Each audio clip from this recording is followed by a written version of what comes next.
Assalamualaikum warahmatullahi wabarakatuh. Selamat pagi dan salam sejahtera untuk kita semua. Sahabat PHD, jumpa lagi bersama kami SHMH Channel.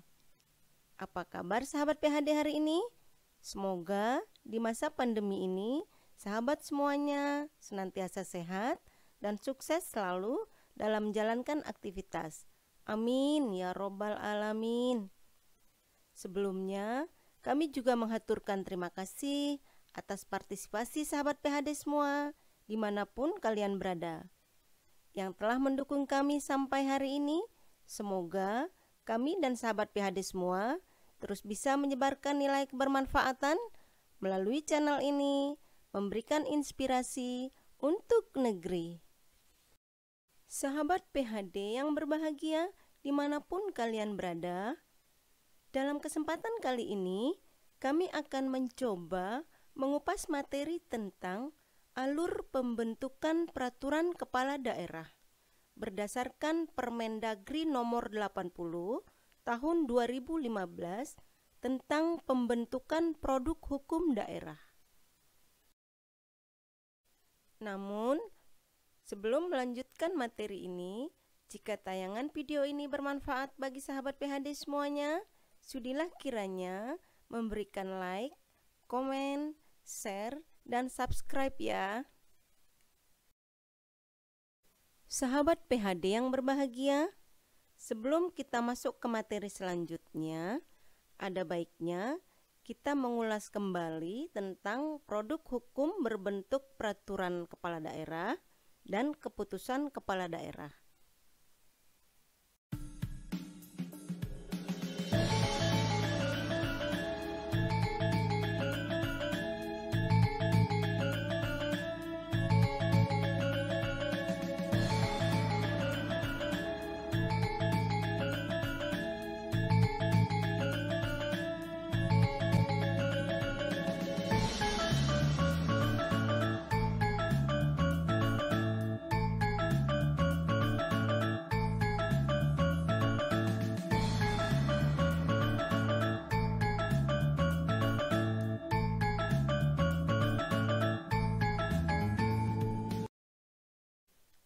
Berikut adalah produk hukum bersifat regeling atau pengaturan berbentuk peraturan kepala daerah, diantaranya adalah peraturan gubernur atau biasa disebut dengan pergub, kemudian peraturan bupati wali kota atau biasa disebut perbub atau perwal.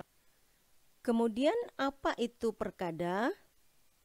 Perkada dibentuk dalam rangka melaksanakan peraturan daerah atau atas kuasa peraturan perundang-undangan, maka kepala daerah menetapkan peraturan kepala daerah atau perkada. Sahabat PHD, selanjutnya produk hukum bersifat basicing atau penetapan berbentuk keputusan kepala daerah, diantaranya adalah keputusan gubernur dan keputusan bupati atau wali kota. Kemudian, apa itu keputusan kepala daerah? Keputusan kepala daerah adalah penetapan yang bersifat konkret, individual, dan final. Sahabat PHD, berikut adalah alur pembentukan peraturan kepala daerah.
Pertama, perangkat daerah pemrakarsa menyusun rancangan peraturan kepala daerah dan disampaikan kepada Biro Hukum Sekretariat Daerah Provinsi.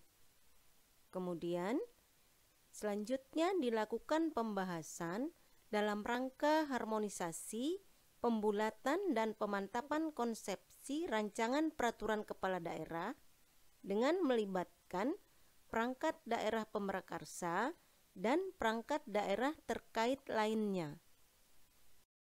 Sahabat PHD, langkah berikutnya adalah persiapan fasilitasi dimulai dengan penyiapan rancangan peraturan kepala daerah yang kemudian disampaikan kepada Kementerian Dalam Negeri melalui Dirjen Otonomi Daerah Kementerian Dalam Negeri.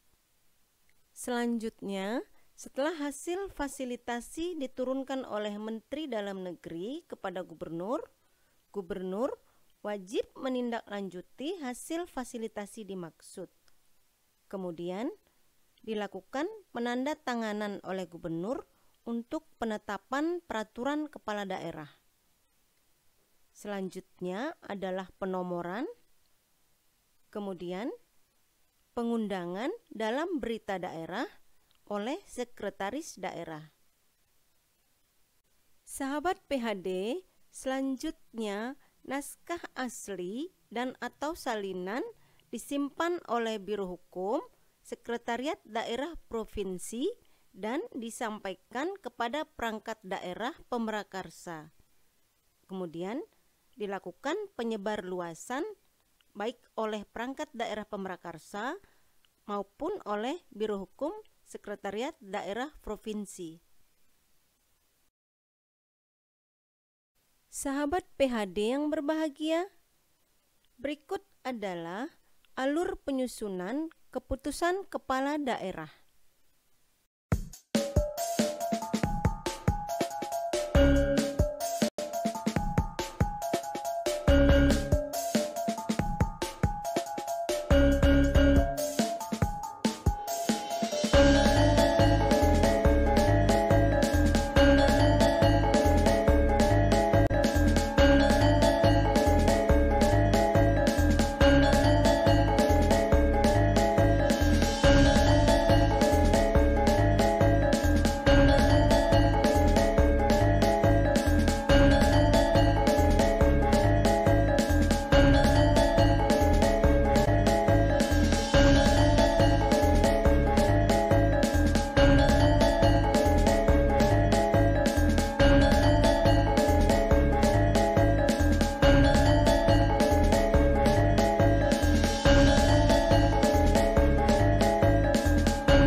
Pertama, perangkat daerah pemrakarsa menyampaikan rancangan keputusan gubernur kepada Biro Hukum Sekretariat Daerah Provinsi disertai dokumen pendukung.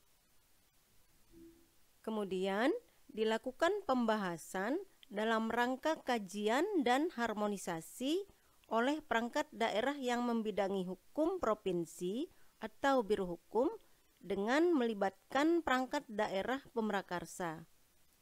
Selanjutnya, dilakukan finalisasi terhadap rancangan keputusan gubernur dimaksud. Kemudian, selanjutnya dilakukan penandatanganan atau penetapan oleh gubernur.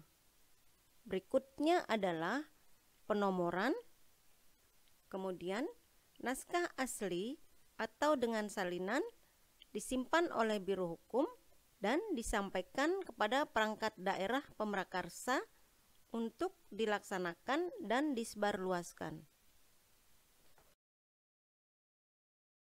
Sahabat PHD yang berbahagia, demikian alur dari pembentukan peraturan kepala daerah dan penyusunan keputusan kepala daerah. Namun, sebelum materi ini kita akhiri, ada baiknya kita simak kembali tentang peraturan perundang-undangan di Indonesia yang menganut asas hukum sebagai berikut. Ada 4 asas dalam peraturan perundang-undangan sebagai berikut. 1. asas legalitas. 2. Asas hukum tinggi mengesampingkan hukum rendah atau lex superior derogat lex inferior. Kemudian asas hukum khusus mengesampingkan hukum umum atau lex specialis derogat lex general. Kemudian asas hukum baru mengesampingkan hukum lama atau lex posterior derogat legi priori. Sahabat PHD, demikian pemaparan materi kita kali ini tentang alur pembentukan peraturan kepala daerah. Semoga tayangan ini bermanfaat dan dapat memberikan pemahaman sahabat PHD semuanya terkait produk hukum daerah di negeri kita tercinta ini. Semoga menjadi inspirasi untuk negeri.